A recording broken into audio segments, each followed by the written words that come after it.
અમદાવાદ શહેર ભાજપની બેઠક ભાજપના પ્રદેશ પ્રમુખ જીતુ વાઘાણીની ઉપસ્થિતિમાં બોડકદેવ વોર્ડમાં યોજાઈ હતી। દિવસ પર ચાલેલી બેઠકમાં વોર્ડ પ્રમુખ, ચૂંટાયેલા કોર્પોરેટર્સ, ધારાસભ્યો, સાંસદ, બોર્ડ નિગમમાં નિમાયેલા પક્ષના હોદ્દેદારો, વિવિધ મોરચાના હોદ્દેદારો ઉપસ્થિત રહ્યા હતા। ગુજરાતમાં સરકાર અને સંગઠન ક્ષેત્રે મોટા ફેરફાર થયા છે।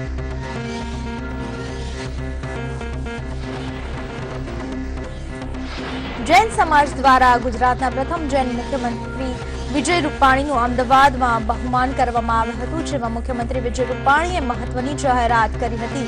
મહારાજ સાહેબો અને સાથીઓના વિહાર દરમિયાન થતા અકસ્માતોને લઈને સરકાર દ્વારા નક્કર યોજના તૈયાર કરવામાં આવશે, જેનાથી માત્ર જૈનો જ નહીં પણ પગપાળા સંઘોને પણ ફાયદો થશે। અમદાવાદના આનંદનગર વિસ્તારમાં આવેલ જય વિમલ નમીનાથ આરાધક જૈન સંઘના પૂજ્ય મુનિ ભવ્યરત્ન વિજયજી મહારાજ સાહેબના 68 ઉપવાસના તપોત્સવનું આયોજન કરાયું હતું।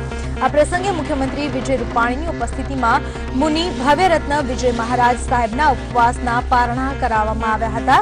તો આ અવસર પર રાજ્યના આરોગ્ય મંત્રી શંકર ચૌધરી અને મેયર ગૌતમ શાહ સહિત મોટી સંખ્યામાં જૈન બંધુઓ પણ ઉપસ્થિત રહ્યા હતા।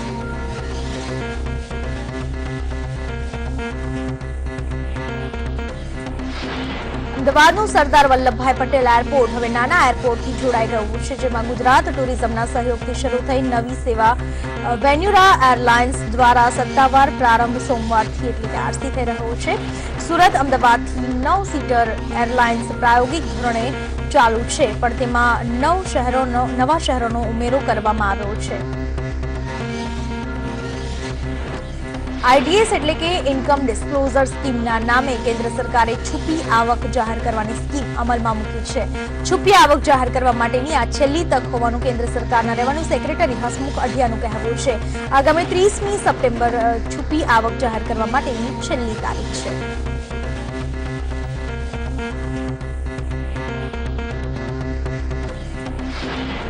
રાજ્યમાં આગામી 24 કલાકમાં ભારેથી અતિભારે વરસાદની હવામાન વિભાગ દ્વારા આગાહી કરાઈ છે। રાજ્યમાં ચોમાસું પૂર્ણ થઈ ગયાની હવામાન વિભાગની આગાહીની વચ્ચે જ વાતાવરણમાં અચાનક પલટો આવ્યો, જેના પગલે આગામી 24 કલાકમાં ક્યાંક ભારે તો ક્યાંક અતિભારે વરસાદની આગાહી કરાઈ છે।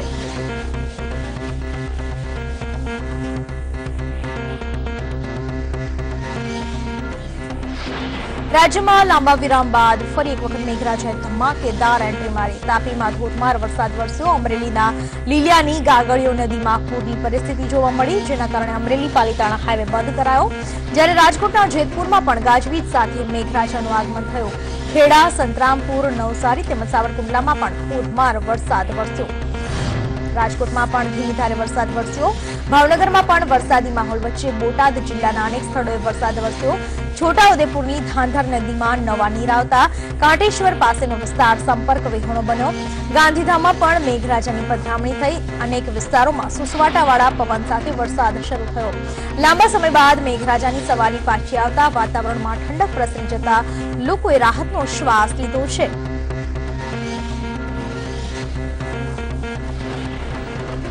અમદાવાદમાં ડેન્ગ્યુના કારણે અમરાઈવાડીમાં એક કિશોરનું મોત થયું છે, તેમ છતાં હજુ તંત્ર ઊંઘમાંથી જાગતું નથી।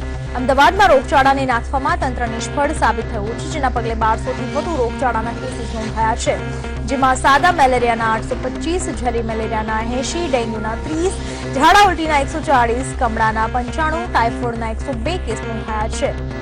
એક તરફ રોગચાળાના આંકમાં કાબુ નથી આવી રહ્યો, બીજી તરફ હવે ડેન્ગ્યુના ટાઇપ 3ના વાયરસના લક્ષણોએ દેખા દેતા અમદાવાદીઓની ચિંતામાં વધારો થયો છે। આ રોગ ઘાતક ગતિને જોઈને તબીબો પણ સાવચેતી રાખવાની સલાહ આપે છે। રોગચાળો કાબૂમાં લેવા છેલ્લા 17 દિવસમાં 100થી વધુ હોસ્પિટલ્સમાં તપાસ કરવામાં આવી છે। સુરત પોલીસમાં અગાઉ સર્જાયેલ જૂથવાદના તાર વરેલી લઠ્ઠાકાંડ સાથે જોડાતા હોય એવું લાગી રહ્યું છે। પોલીસમાં સર્જાયેલા આંતરિક વિવાદમાં જમાદાર ચિમન ચૌધરીએ તપાસ સમિતિ સમક્ષ મહત્વનું નિવેદન આપ્યું છે, જેમાં પોલીસ કોન્સ્ટેબલ મુકેશ, ડીવાયએસપી શ્રુતિ મહેતાનો જૂનો વહીવટદાર હોવાનું કહ્યું છે, જ્યારે હપ્તાની રકમ ઓછી હોવાથી 12 જાન્યુઆરીના રોજ બુટલેગરો સાથે સેટિંગ કરવા માટે પાલનપુરથી મુકેશને સુરત બોલાવવાનું પણ કહ્યું છે। મુકેશ સુરત આવ્યો અને 2 દિવસ રોકાઈને હપ્તાનું સેટિંગ કર્યું હતું।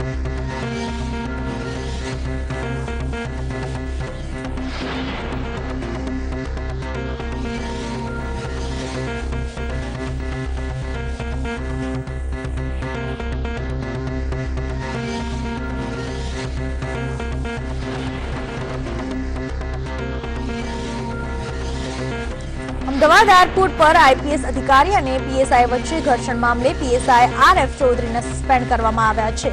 ડીસીપી ઝોન 4 સાથે પીએસઆઈ આરએફ ચૌધરીનું ઘર્ષણ થયું હતું અને ઘર્ષણના પગલે પીએસઆઈ આરએફ ચૌધરીએ ડીસીપી ગઢવીને લાફો મારી દીધો હતો.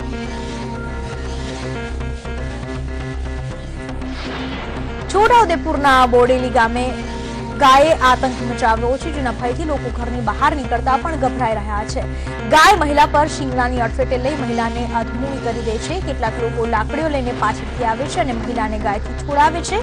આ મહિલાને માથા અને શરીરના ભાગે ઈજા પહોંચતા તેને સારવાર અર્થે હોસ્પિટલમાં પહોંચાડવામાં આવી છે. સૌરાષ્ટ્ર યુનિવર્સિટી ખાતે 46મા યુવક મહોત્સવનો પ્રારંભ થયો છે. આ યુવા મહોત્સવનું ઉદ્ઘાટન પરમાત્માનંદ સ્વામી અને રાજકોટ શહેરના પોલીસ કમિશનર અનુપમસિંહની અધ્યક્ષતામાં કરવામાં આવ્યું હતું. આજથી શરૂ થયેલા આ યુવક મહોત્સવમાં વિદ્યાર્થીઓ દ્વારા કલા, સંસ્કૃતિ અને સાહિત્યની અનુભૂતિ કરાવવામાં આવી રહી છે. અમદાવાદના વાડજ વિસ્તારમાં એક પતિએ જ પોતાની પત્નીની તીક્ષ્ણ હથિયાર વડે ઘાતકી હત્યા કરી ત્રીજા માળેથી નીચે ફેંકી દીધી હતી. જોકે પોલીસે આરોપી પતિને ઝડપી લીધો છે અને ઘટના અંગે તપાસ પણ હાથ ધરી છે. શિવરાજ સોસાયટીના 4 નંબરના મકાનમાં સુનિલ પટેલ નામનો આ શખ્સ પોતાની પત્ની સાથે રહેતો હતો. સુનિલને પોતાની પત્નીના ચારિત્ર્ય પર છેલ્લા કેટલાક સમયથી શંકા હતી, જેથી તેણે 3 દિવસથી પોતાની પત્નીનો મોબાઈલ પણ લઈ લીધો હતો.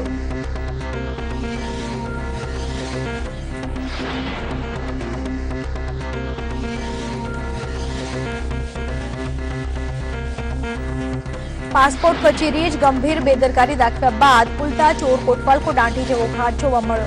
પાસપોર્ટ કચેરીએ બોગસ દસ્તાવેજના આધારે પાસપોર્ટ ઇસ્યુ કરવામાં કોની બેદરકારી છે તેની સામે પગલાં ભરવાનું તો ટાળ્યું. ઉલટાનું અમિતભાઈ પટેલને પાસપોર્ટ રિન્યુ કરવાની ના પાડી દીધી, જેના પગલે અમિતભાઈએ હવે હાઈકોર્ટમાં સ્પેશિયલ અરજી દાખલ કરી છે. આગામી દિવસોમાં હાઈકોર્ટ દ્વારા સુનાવણી હાથ ધરાશે.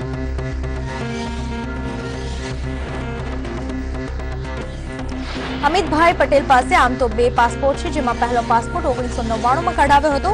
આ પાસપોર્ટ પૂરો થતા ફરી 2007માં પાસપોર્ટ કઢાવ્યો. હવે આ પાસપોર્ટની મુદત પણ પૂરી થતા રિન્યુ માટે પાસપોર્ટ કચેરીમાં ગયા હતા. ત્યારે આ ગંભીર છબરડો બહાર આવ્યો હતો, કારણ કે 1999 અને 2007માં કઢાવેલા બંને પાસપોર્ટમાં સરનામા અલગ અલગ હતા. અમદાવાદના વિંછોલ વિસ્તારમાં રહેતા અમિતભાઈ પટેલને પિતાની ગંભીર બીમારીની સારવાર માટે વિદેશ જવું છે. યુવક પાસે પાસપોર્ટ પણ છે, પરંતુ પાસપોર્ટ કચેરીના છબરડાને કારણે યુવક પિતાની સારવાર અર્થે વિદેશ જઈ શકતો નથી. યુવકે પાસપોર્ટ રિન્યુ કરાવવા અરજી કરી છે, પરંતુ પાસપોર્ટ કચેરીએ 1 વર્ષ સુધી રિન્યુ કરવાની ઘસીને ના પાડી દેતા યુવકની તો જાય કહાં જેવી સ્થિતિ સર્જાય છે. હવે ટૂંક સમયમાં તમામ શહેરી વિસ્તારોમાં બાંધકામના નિયમો એક સરખા થઈ જશે. ટૂંક સમયમાં હવે નોટિફિકેશન જાહેર કરવામાં આવશે. રાજ્યની અ વર્ગ સિવાયની 110 નગરપાલિકાઓએ પણ હવે GDCRના નિયમોને અનુસરવા પડશે.